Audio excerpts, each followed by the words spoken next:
Hello everyone. So today we are going to start our social studies class. So I welcome you to class 9.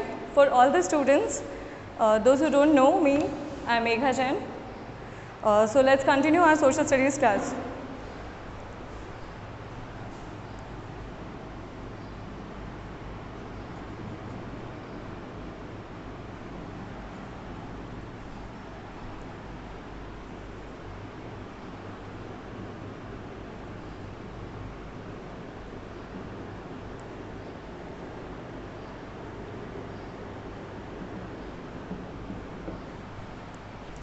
So till class 8th, you had 3 branches for social studies, that is political science, geography and history. In the class 9th, you have been introduced with another concept of social studies, and that is economics. So today we are going to continue our class with economics.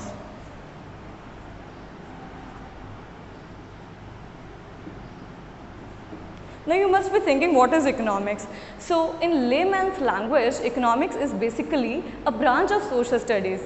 Now what do you mean by branch? A separate section of social studies where we discuss about the production, distribution and consumption of goods and services. So the basically this book of economics has been divided into the 4 chapters. So the first chapter is the story of the village Palampur. The next chapter is about the people as resource. The third chapter is about poverty as a challenge, and the fourth is food security in India. So all these chapters are very basic to understand the concept of economics. So let's begin our first chapter, the story of the village Palampur. Now guess about what has been discussed. क्या हुआ होगा story में?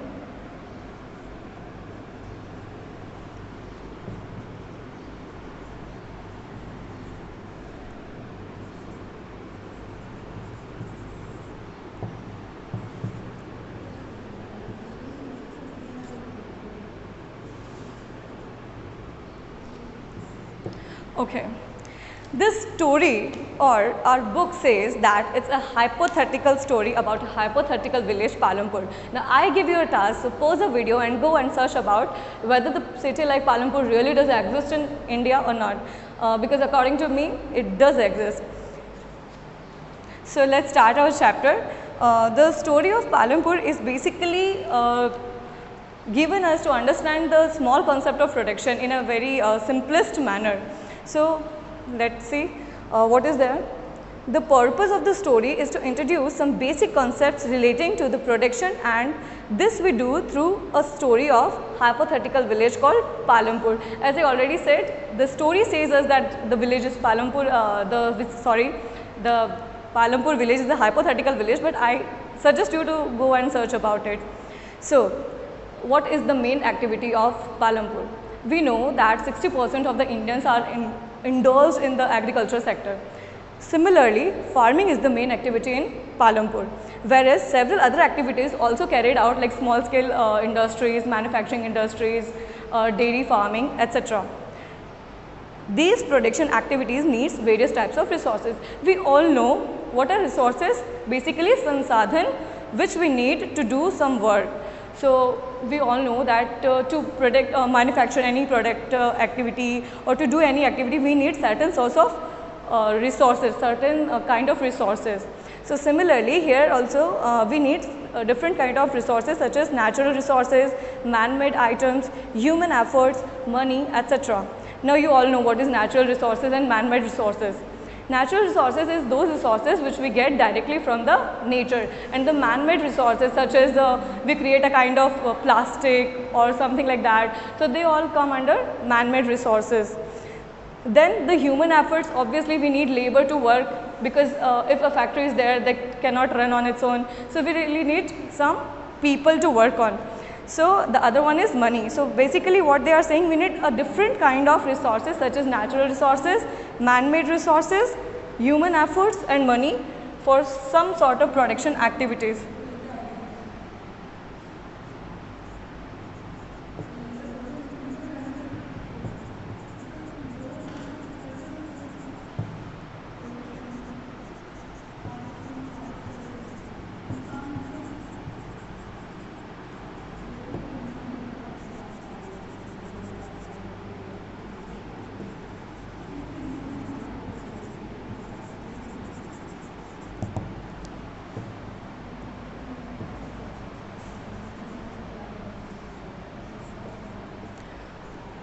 So this is how we sum up the resources.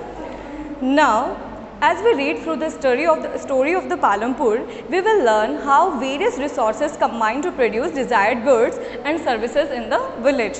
So, अलग अलग type के goods और services को provide करने के लिए अलग अलग टाइप के रिसोर्सेज को कंबाइन करना ज़रूरी है. तो वही हम पढ़ने वाले हैं in the further chapter of this story. Palampur is well connected with neighboring villages and towns. Raiganj, a big village, is 3 kilometers from the Palampur.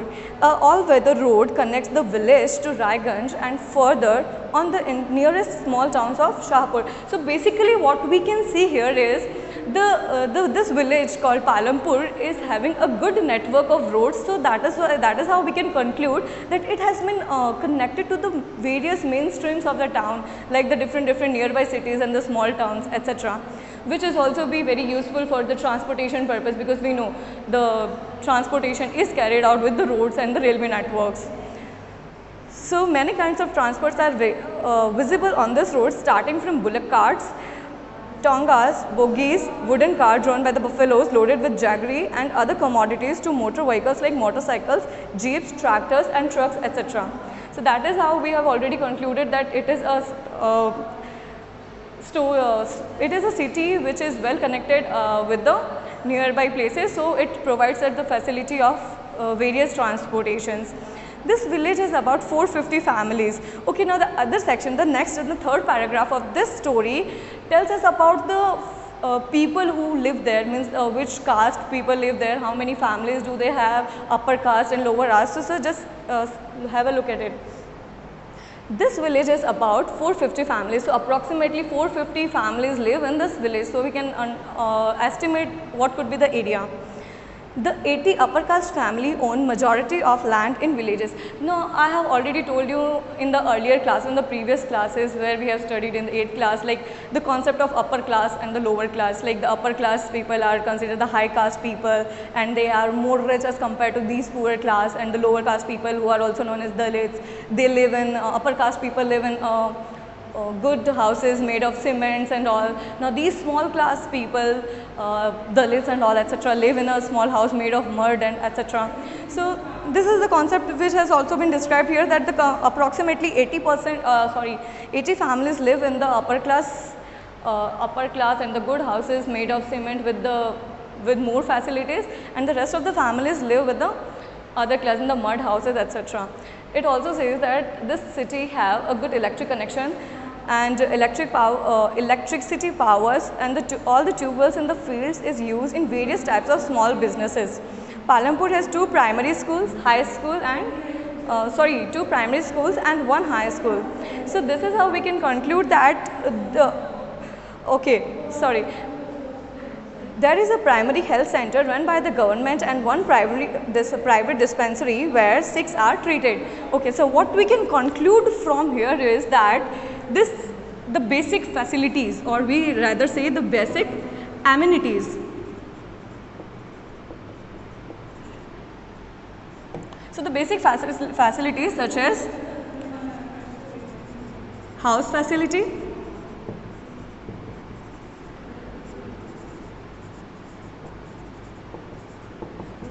electricity, what else? Transportation,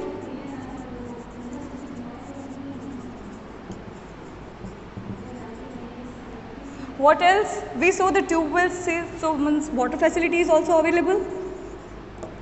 What else? Dispensaries,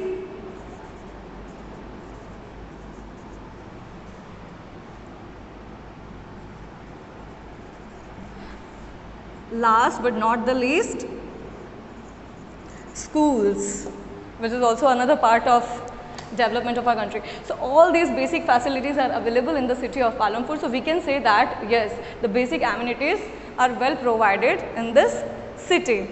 The description above shows that the Palampur has fairly well developed system of roads, transport, electricity, irrigation, school and healthcare centers. Comparing these facilities with those in the nearby villages. Now it's your task to compare these facilities, if it is there in your city or not. So the story of Palampur, an imaginary village, will take us through the different types of production activities in the village. Okay, now we know that there are certain kind of production activities takes place. For example, somebody must be preparing one thing and the other will be preparing some other thing. So different kind of production activity in the city of in the village of Palampur is about, we are going to look at it. In the village across India, farming is the main production activity, which we have already discussed. The other production activity referred to as non-farming activities. Now the other concept has been introduced over here, and which is that is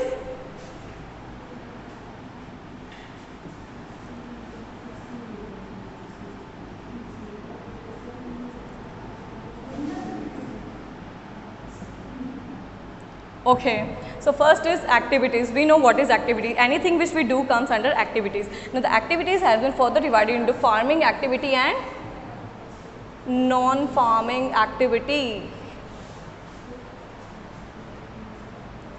Now farming activity or the farming activities are those activities which use the products made in farm or use their raw materials as the farm products. Okay.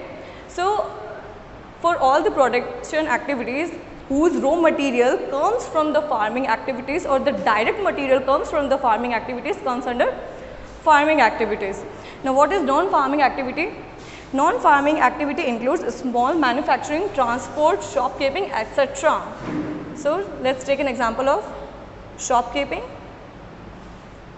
or transport. Now we know we are using for transport some trains, buses, bullock carts, etc. Are they made of any farm product? No. So that is why, or that is how they are considered under non-farming activities. The other one is shopkeeping. Again, the shopkeepers get the margin by creating a link between the wholesalers and the customers. So there is no farm products being used, and that is how they are considered under non-farming activities.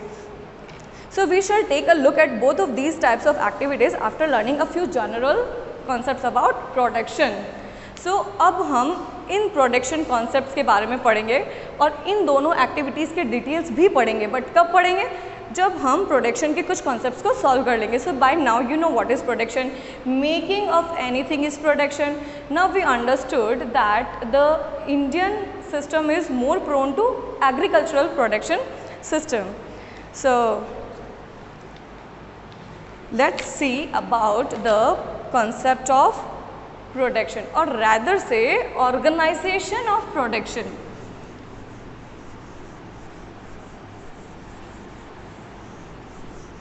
So what do you understand by the term organization? Organization means arranging all the activities in a proper format. Hope I am correct. So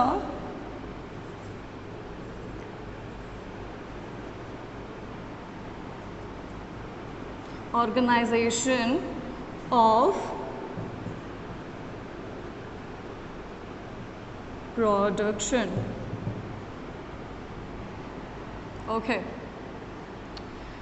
Organization of production. What could be organization of production? Organizing production in proper sequence. That might be correct, but let's divide this organization into 4 parts. Being the first part is land, the second part is labor, the third part is capital, and the fourth one is enterprise. Okay. Let's continue the concept of organization of production, which includes the 4 main components: land, labor, capital and enterprise. Now you must be thinking, what ma'am is teaching about land, labor, capital? We all know. Now there are few points which you don't know, like the land is fixed. Have you ever thought about it? Like, this much is the land, can we increase it? No. But this is the total area of the land and this much is under the agriculture. So now we can increase the land.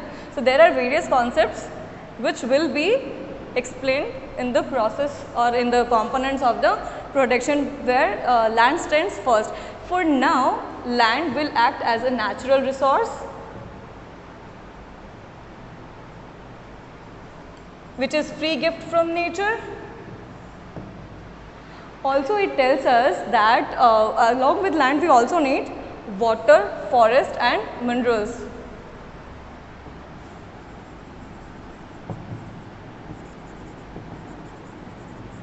So what basically I am trying to say is there any production activity which is which can happen without the availability of land? I think there is no agricultural production activity which can happen without the facility of land. So land plays a very important role. The other one is labor. What we need to understand is we have land, okay, we have water, we have forest, we have minerals.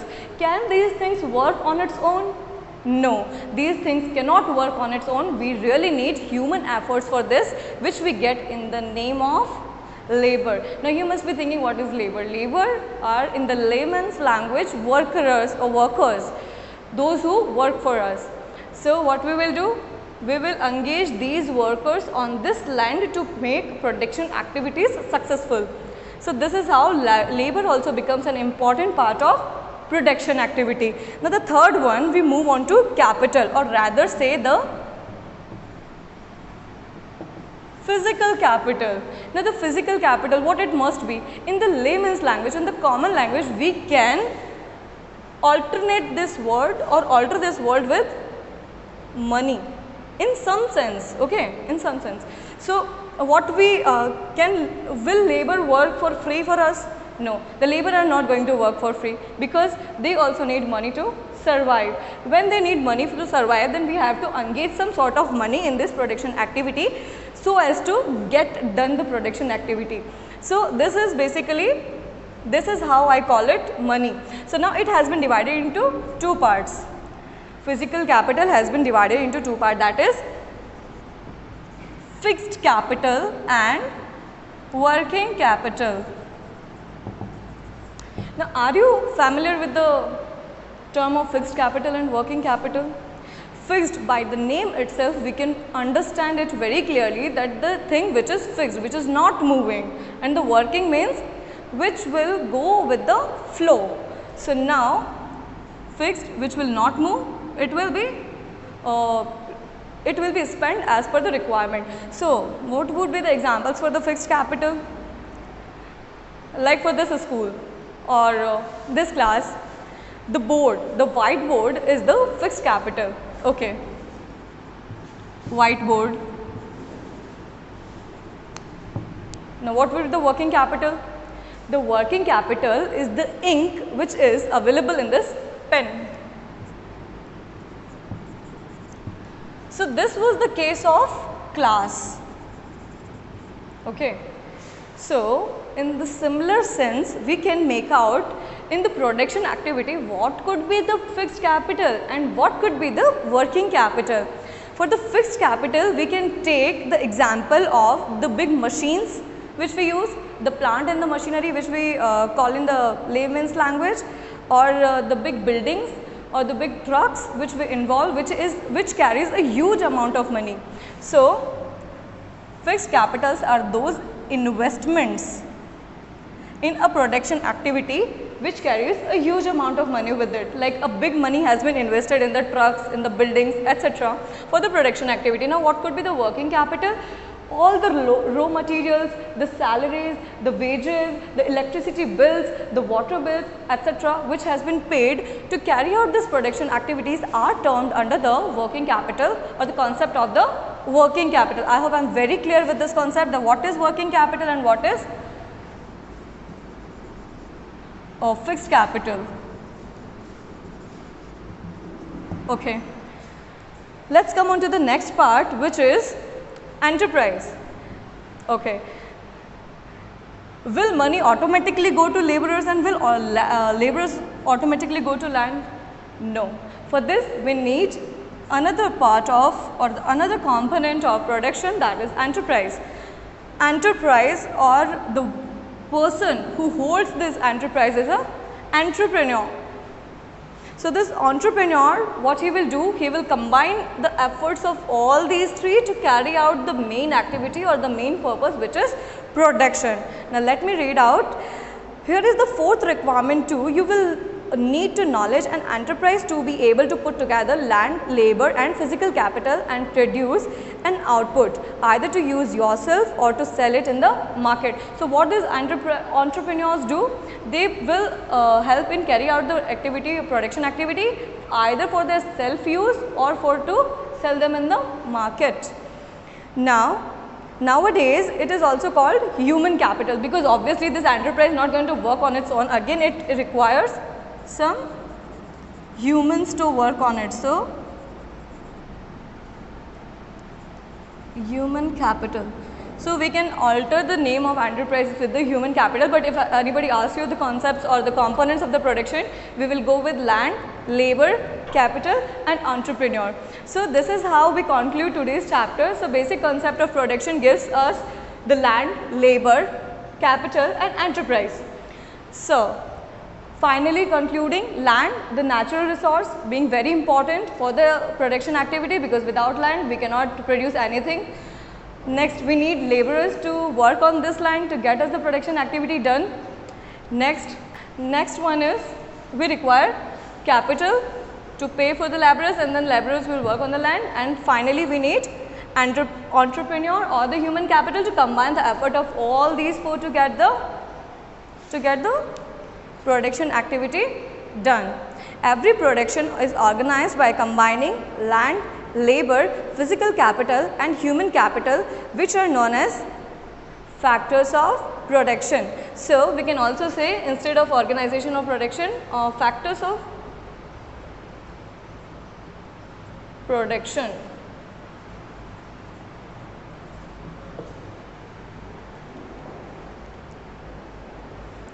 So take out your notebooks and note down with the heading chapter 1, the story of village Palampur. Then write down that the story of Palampur gives us the basic concept of production. It tells us the village is occupied with the basic facilities, and then come on to the next topic, factors of production. Then write down there are 4 factors of production: land, labor, capital and entrepreneur. That's it for today. We will continue the further chapter in the further lecture. Thank you.